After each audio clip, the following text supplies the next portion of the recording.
Hey, what's up? It's me, aka Versatis. Welcome to the channel, welcome to the video. Hopefully you can enjoy, and if you do, please hit up the subscribe and the like. And if you are interested, I stream on Twitch as well, many days of the week, so check that out. It's going to be linked below. Let's get right into it. Alrighty. As you can see, we're going to be playing some Morphling today. In a pretty good Morphling game, in my opinion. Slark, Quap, some heroes who can traditionally be a little difficult for your hero to deal with, simply because, okay, I'm going to the completely wrong screen. Slark, he's a hero who is difficult to burst. He has a lot of ways for you not to be able to hit him. He naturally is not super against buying a Diffusal Blade, which tends to be frustrating for Morphling to deal with, excuse me, as well as the fact that he goes Scotty naturally as well. Again, another item that's pretty annoying for Spectre to deal with in quite a few ways. But I did not end up mining those reasons because of a couple of others. Yeah, I picked a second phase. So I didn't, oh my god, Dire Heroes killed 7. I'm in the wrong tab. Really high skill gamer here. Pick phase. Did pick a second phase, I was right. I remembered I did that. So I did not actually see the Quap or the Slark, but I picked it into the Tusk and the Pudge. And the reason for that, that I felt comfortable doing so, is because Tusk and Pudge both are heroes who rely on shards. Well, they don't both rely on shards. That's dumb. They rely on being close to you to output damage and pressure in the lane and in the overall game. They have a shards block, they have a hook, they have, Tusk third skill, tag team. And Morphling with his waveform, once I hit level 2, I knew that in whatever lane I went to, more likely than not, I would have, a very good time. Because the supports wouldn't really be able to pressure me very much at all, especially as I would gain more levels. So I was feeling fairly comfortable blind picking it this game. Especially, you could say there are other options better to blind pick, excuse me, as well. But I was feeling some Morphling, so I tried it out. Don't need to ignore those feelings if you just feel like playing a hero, as long as it's, not terrible in the match, give a shot at it. And so we did. I'm gonna start out with some heavy regen. I usually don't like getting 2 stacks of tangles at the start, but I am playing a Morphling, and the next items I fly out will be quite a bit. I'm gonna need the regen anyways for sure, and there's not really another item I want to buy since I'm doing this double circlet and some branches, The extra gold will not really help me anything unless I wanted to buy an extra branch, but I wasn't really feeling an extra branch anyways, so that's why it's fine here in this situation. We gotta speed it up here. 30 seconds to battle. Again, not again. Morphling as well. I tend not to contest runes on him. He's very, very weak at the rune, and it can really kind of ruin your game if you get caught up in a bad trade. That's not the button I wanted to press either. So, here lane starts. They get to deny on the creep. Stuff happens. What can you do? You move on. The big thing I'm playing for is I'm making sure to be careful and defensive until I get my level 2 up. That is when I have to be most afraid of being run at by... Or, until then is when I have to be most afraid of this lane. They have the tag team, they have the Blitzseeker W. So level 1, I feel really vulnerable. Right there, I would have been scary, but Tusk tag team was still on cooldown, so I didn't mind playing a little forward. Otherwise, in general, that was really, really risky. I was also asking my Grimstroke to get every Q. I even wanted him to get the first Q because I didn't feel comfortable getting the last hit, so. Just go ahead and nuke it with me, or you could auto-attack it with me. Holding the wave so it will come back a little bit, after the creep's killed. Something you can even do is you can even like drag it around like down here so the creeps curve down and have some extra downtime. Now they're level 2, so I need to be really afraid. I even just don't even care about the last hit. I let Grim go for it. And now I'm level 2. And I feel much safer in this lane now. He can't shard block me. He can't, pressure me too hard with a tag team, Blood Right. I'm going to be alright no matter what. I even go so far as to get an early boots too. A first item brown boots. To really drive home my ability to kite him. Because even if I don't, here we have a little kerfluffle. I think this guy dies, but it's fine. I'm getting some good farm and the lane's gonna be fine for me. Even if have waveform, he can still like run at me with his E and force my waveform repeatedly, which will put a big dip on my mana pool. Mine is 130. I have a pretty small mana pool. I don't want to buy spam by regen. He's a support. His is only 70. You know. There, I didn't even waveform until ever actually, because he was fighting me into a creep wave, so I didn't mind taking that trade. I have plenty of tangos, but I have less mana, so I want to save that for as long as possible. The mana pool I have. If Blitzseeker had Blood Rided, though, I would have used it. So now I've got my boots. I went 1-1-1. Some people would go 1-0-2 because of the second level in shift, but I decided I didn't really need it, and I'd rather have the point in my adaptive strike for that situation. I don't think I got it, but you know, that's the idea, is that I'm going to be using it to secure, you know, the range creeps, or just creeps in general that are a little too far away for me to get, or even just do some slight harass every now and then.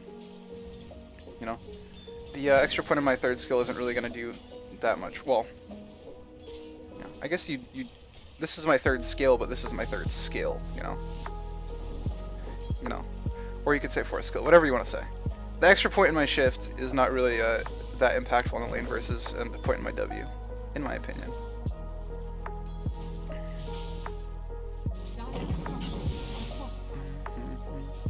And then again, there are also lanes where you might do a 0-1-2 or 1-0-2, blah blah blah. My courier dies. You know, everybody does that too much, honestly. Everybody's courier just like dies right now. Well, not right now, for like ever. We're all just pretty bad at keeping that alive.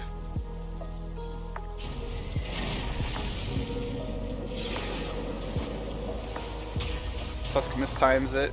I guess he's not used to that timing yet. Pudge missed the hook. I think he had a Fairy Fire, right? Because there was a reason I didn't. Yeah, he had a Fairy Fire. Because you couldn't see it on my player perspective, but I clicked on him and I decided that I didn't want to go for the kill. So that would be because of the Fairy Fire. He wouldn't live, and then I might get baited into some weird death. Radiant's middle tower is under attack. Ooh, I ran pretty deep into there. Not like a big deal, but it's inefficient. I was gonna look for little inefficiencies. Oh my goodness, I'm having difficulty stalking today. Apologies. And then we have the fact that I'm a Morphling, and I don't play this hero often, but I quite enjoy it when I do. I think I should probably play it more. I do quite enjoy a Morphling. I still remember when his, you know, some new players around might not remember, or not remember because you never knew, might not know. Before his ultimate, I TP'd mid here because I figured the Quap probably blinked in here, and I wanted to help the Tiny if they committed on him because I could get a kill. Did she blink in? Yeah, she had. So if they committed on the Tiny there, I could TP, maybe get a kill on Quap. But they didn't end up committing on the Tiny, and other people TP'd, so I canceled my TP. It's as simple as that. You know, sometimes you might want to go for a TP play to help a teammate or do something on the map, but you know, never feel afraid to cancel it if the play is no longer available or no longer necessary. Despite my lack of oh, okay, as I was saying earlier, actually, his old ulti would allow you to make an illusion or a copy of a hero, and then it would allow you to micro it, and you could teleport it to at any time. And that's the time in my life I played Morphling the most. I had quite a bit of fun with that.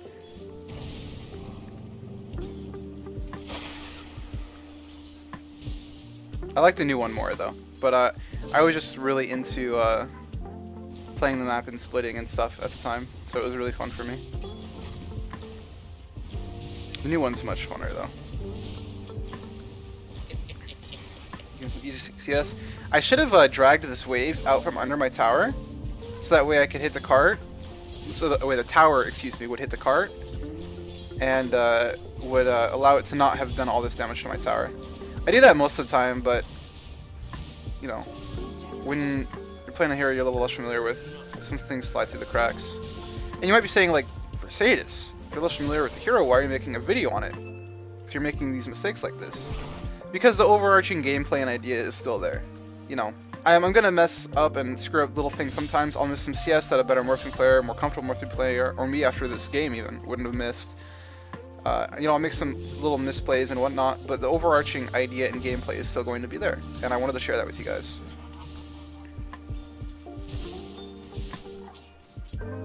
Lo-fi hip-hop radio, man.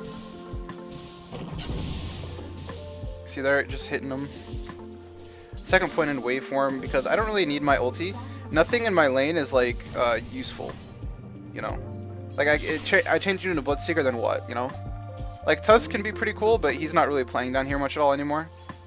And then he comes. Would you look at that? Because, realistically, they can't really do much to me. The only way I die is if I'm really low, and then, like, I get Quap ultied, and then Blink Screamed from Fog or something. But as long as I don't play that low, it's really, really difficult for me to die. So they're not really playing down here. Or they shouldn't be, anyways. They can't actually pressure me. Unless they just sit here with like 3 or 4 heroes and just like take my tower, in which case I can just rotate with my TP scroll and take another tower. But yeah, they don't do that. But if they do overcommit, then you know, it's free TPs for my Mirana, for my Tiny. We can get some kills. I'm just waiting for Quap to show here, and then I'm gonna run out and hit. I wasn't burstable even if Quap didn't show, but I was just playing very afraid. I think a little too afraid. I mean, if I shift to like 900 HP, I'm pretty sure I can come out and hit this without being afraid of anything. Let me start running at them a little bit, looking at them. I think we asked Tiny if he wants to come over.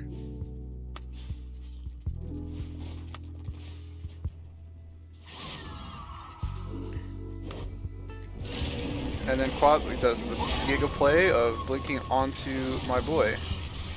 And by Giga play, I mean feed.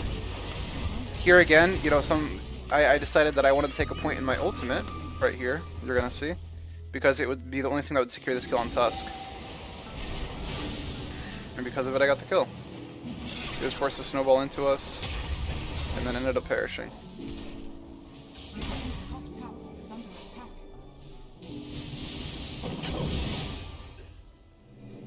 You know, again, making another decision you don't see as commonly. I didn't take the second point in my shift at level 3, and I didn't take a fourth at 7, instead getting my ultimate. Because it was the right play for the situation to increase my chances of winning the game. I've said it before, and I'll say it again. Be very careful falling into the trends and habits. Trends and habits kill your ability to win the games that are different, or play well in situations that require it. For example, right now, everybody on Spectre, they go like 101, or like, or not 101. They go like 404, or, you know, 412, or whatever, you know, maximum. They put like 1 point in their W. But I think sometimes that's actually wrong. I think people overvalue dispersion a lot, especially with the damage that your W can do, and your ability to like pressure with it. Like, people don't get your second skill enough, like level 2, in lanes, I think. In lanes you can be active in. And they don't get more levels in it when it's, you know, more useful than dispersion. Dispersion's very useful, and it's a little offensive because, you know, the damage you take, you can reflect, yada yada yada. But the damage output of your Desolate is actually pretty good, and people need to be ready to, you know, adapt builds if the situation calls for it. I know it's pretty random why you're talking about Spectre, we're watching you play Morphling, but I'm just trying to drive home the point as much as I can. Because I really think it's important to be, you know, creative and malleable with your plays. Again, the Tusk is just running into my Grimstroke. They're really trying much too hard to pressure me down here. I'm not really afraid of anything they can do to me with their heroes. They would need like a lion or something similar to actually pressure me. And instead what they keep doing is coming down to feed me.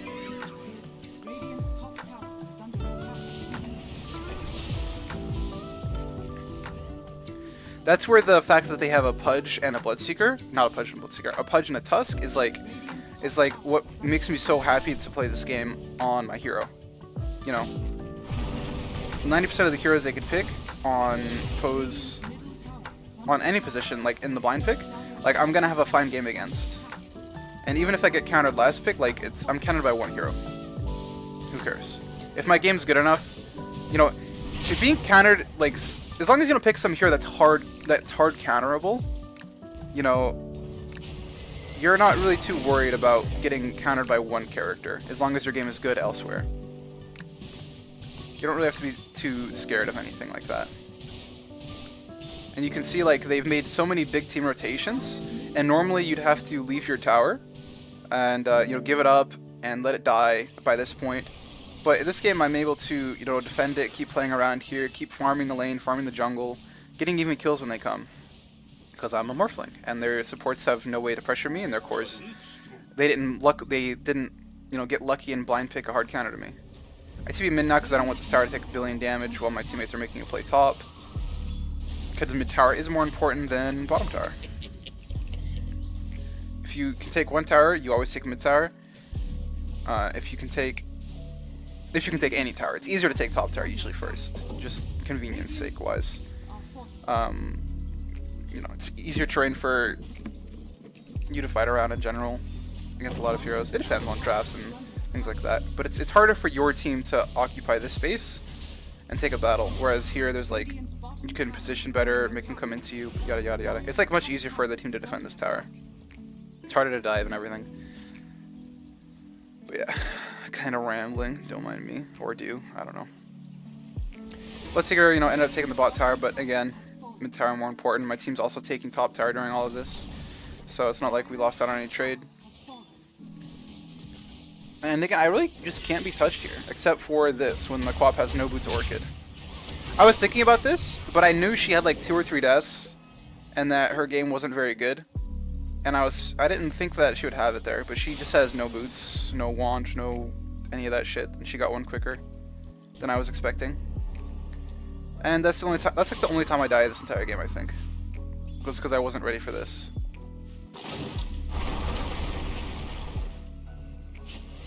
From then on, all I have to do is stay at a higher shift, relevant to like where I'm playing.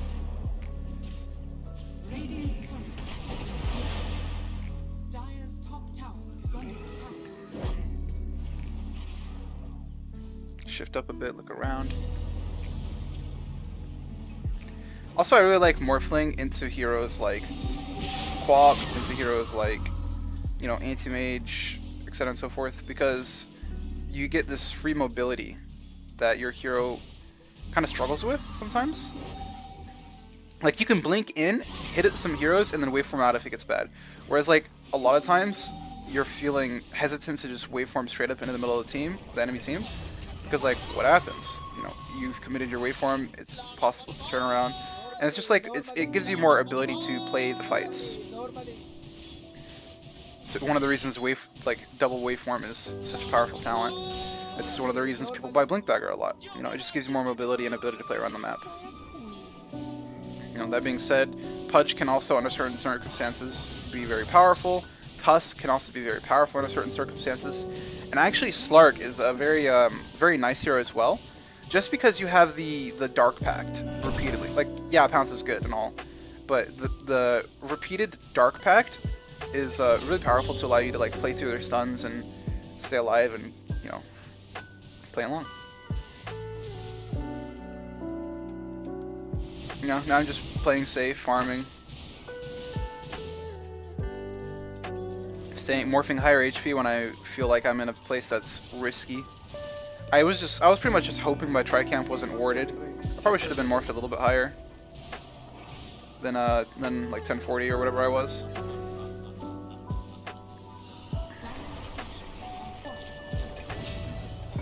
Now we're gonna pressure this tower, and you see, like, you might think like 16-6, yada yada.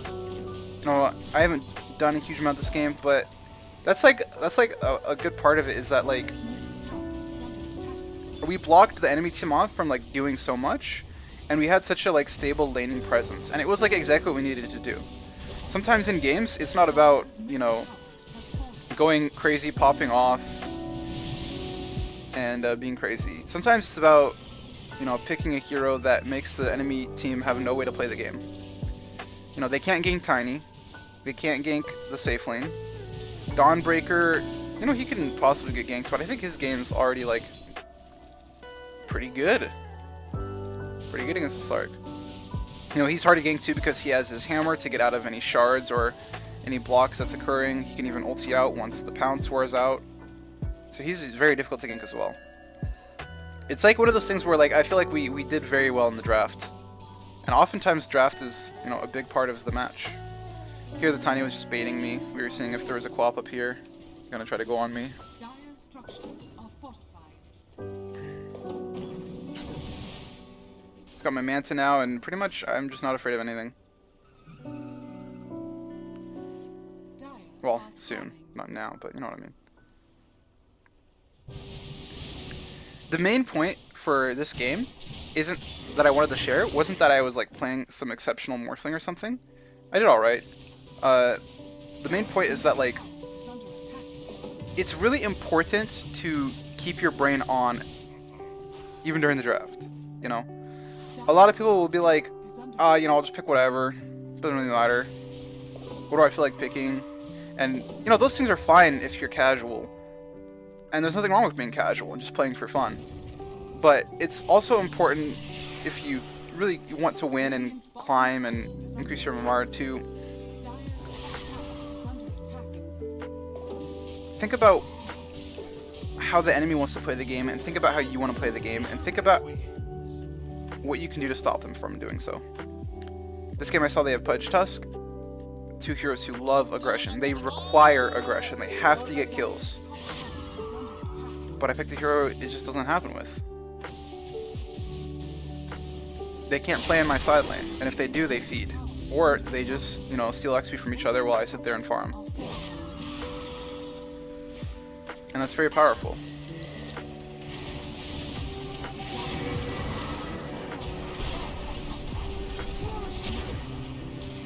And the enemy team is getting desperate.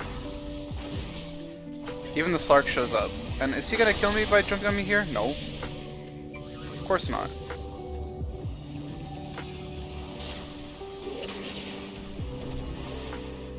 He just wasted that time showing up to fight me.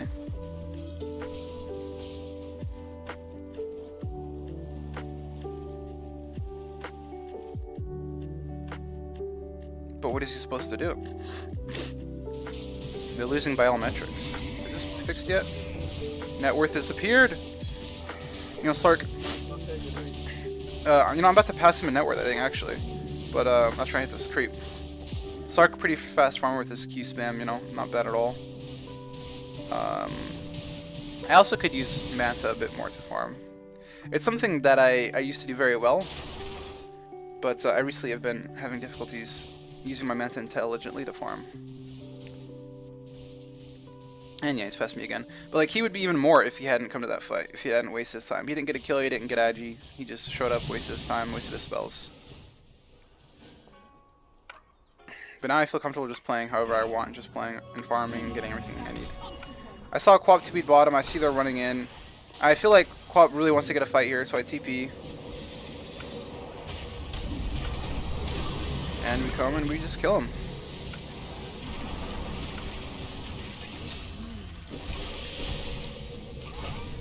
That's the thing, right? Like, normally you might not want to just TP like that into a lane, because like they might not fight. But I read the fact that their team is like really desperate for battles right now, and that the Quap hit TP down here. So even if like they don't for some reason fight it out, and I misread it, like they still have TP'd their cores down to a bad part of the map. So even if I'm not farming, they're also not farming. So it's not like a huge detriment to myself.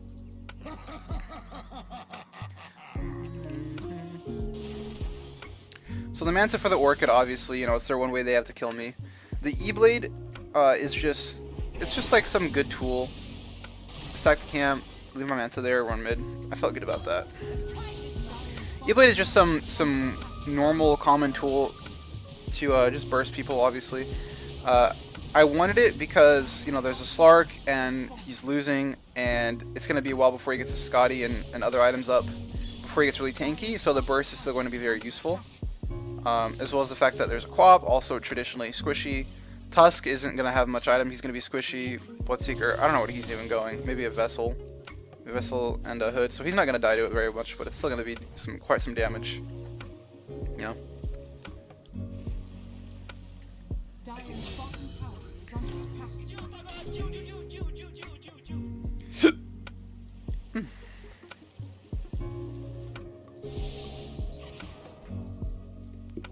I'll take that.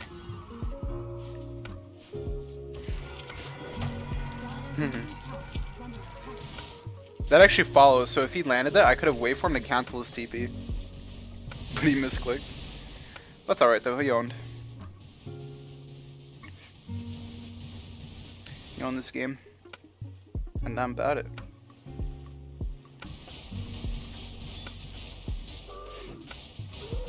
You know, at this point it's difficult for Dire. I mean, it's been difficult all game.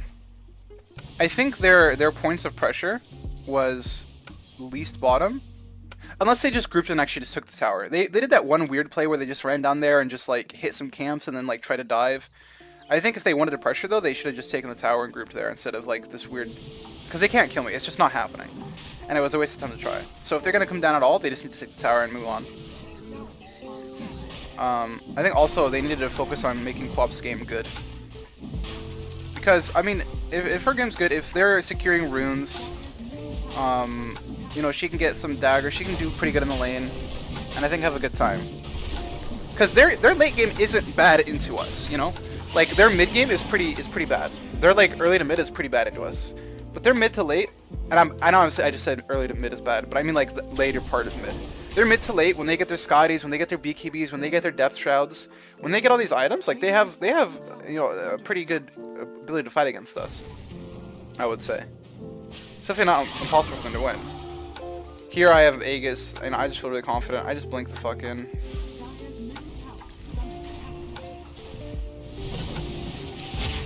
I don't know what Tusk is doing. I think he's feeling kind of done at this point. So yeah, I think they should have played around the Quap and been more willing to, you know, not sit around bottom. That dive where they like pressured the Tiny and forced some TPs was like good. They should just keep doing stuff like that. Because I think it's important to tell you guys like not just how I won, but like how the enemy team could have gone better, so you can get both sides. Dire's middle tower has fallen. You know, stacked more camps, secured runes. I think securing runes would have been the biggest thing. If Tiny doesn't get a single rune against the Quap, he's gonna have a tough time. Even running up and hitting these bounty runes and shit like that. Because, like, even though they don't have a great way to, like, go on us, because we have a Mirana, we have a Grimstroke, we have a Morphling, like, we have all these heroes that have, like, ways to delay dying or be tanky. Like, even though that's the case, like, there's still, like, some bruisers that can secure some runes. Dude, this was so weird. Dude, he just waited, like, for so long. It was crazy to blink. I don't know what he's waiting for. I shouldn't have tried to predict him though. Like, I should have just waited for him to blink and then blinked. Because it's not like he's going to make it out if he does that. I just have to be smart. But yeah, securing all runes including bounty, giving Tiny nothing, constricting the game around him, that was the play they shouldn't have made. Like, even, like, Pudge, like, with his hook, one hitting creeps, he can even, like, be like a pseudo Mirana and, like, still, like, farm decently nearby. Like, while he's making all these movements around the map. Because once Sark has, like, 6, as long as he gives Sark good XP, once Sark has 6, like, he's fine top. He's gonna farm. Like, these two heroes aren't gonna be able to stop him. And if they're pressuring adequately, it's gonna be a solo Dawnbreaker. So they should have a fine time defending their Sark's farm and defending all the runes from our team. Those were the things I think they should have done. I think if the early game goes better, this game doesn't end this quickly.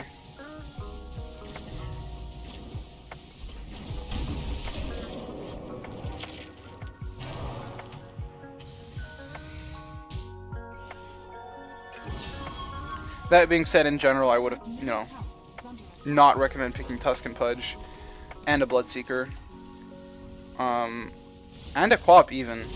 They just have 0 stats, really. Like, Dismember doesn't count because the conditions... I say it doesn't count. It counts, it's a stun. The reason I say it doesn't count is that the conditions to execute it are so... specific. You have to be in close range, there have to be no stuns on the enemy team or silences, and those are a lot of things to ask for, you know. You got the snowball, which is like better, but it's such a slow stun. You know, if you're snowballing slowly into an enemy, like the enemy team has time to react. The Morphling will get shift off or waveform, The Tiny will get his will be in a non-garbage place and be able to play defensively. Things just aren't going to end well. So I would say I don't love their picks, and I wouldn't have picked them myself. But I do think they could have done better, and I think securing all the runes and making Tiny's game worse was the big pressure point they had. You know, this guy should not be 10-0 and 11. His game should not be this good. Let's check net worth. 10 minutes. You know, he's doing great. He's just barely below the co-op, and I think it should be worse. Yeah, Bloodseeker has high net worth. Yeah, I'm a little low, but that's after like a lot of creeps missed from all the times they tried to pressure me that didn't result in me dying. And because of all those times, like, Tiny got a really good game. He had all that time and space to farm. And Dawnbreaker got a really good game because they weren't pressuring him. And because of that, they had faster blinks, they had faster items, they had more levels, and those things were all just like super helpful to us. And my farm wasn't really impacted that badly. Like I was like a few hundred behind, but it didn't really matter. You know? And that was pretty much that game. You know, how many times am I gonna say that? That was pretty much the game. I know this video is a little different. I kind of focused less on the game itself, and I talked about a lot of things alongside of it while having it on in the background. I just felt like this game, the gameplay itself that I was exhibiting wasn't anything crazy, and I wanted to focus on giving you guys, you know, the theory and ideas behind a lot of things that were happening instead of things that were hero specific and match specific. So let me know what you thought about that. Let me know if you have any questions, any comments, anything at all. I love to hear it. I love to read them. And I hope y'all have a good morning, day, evening, whatever. See you next time.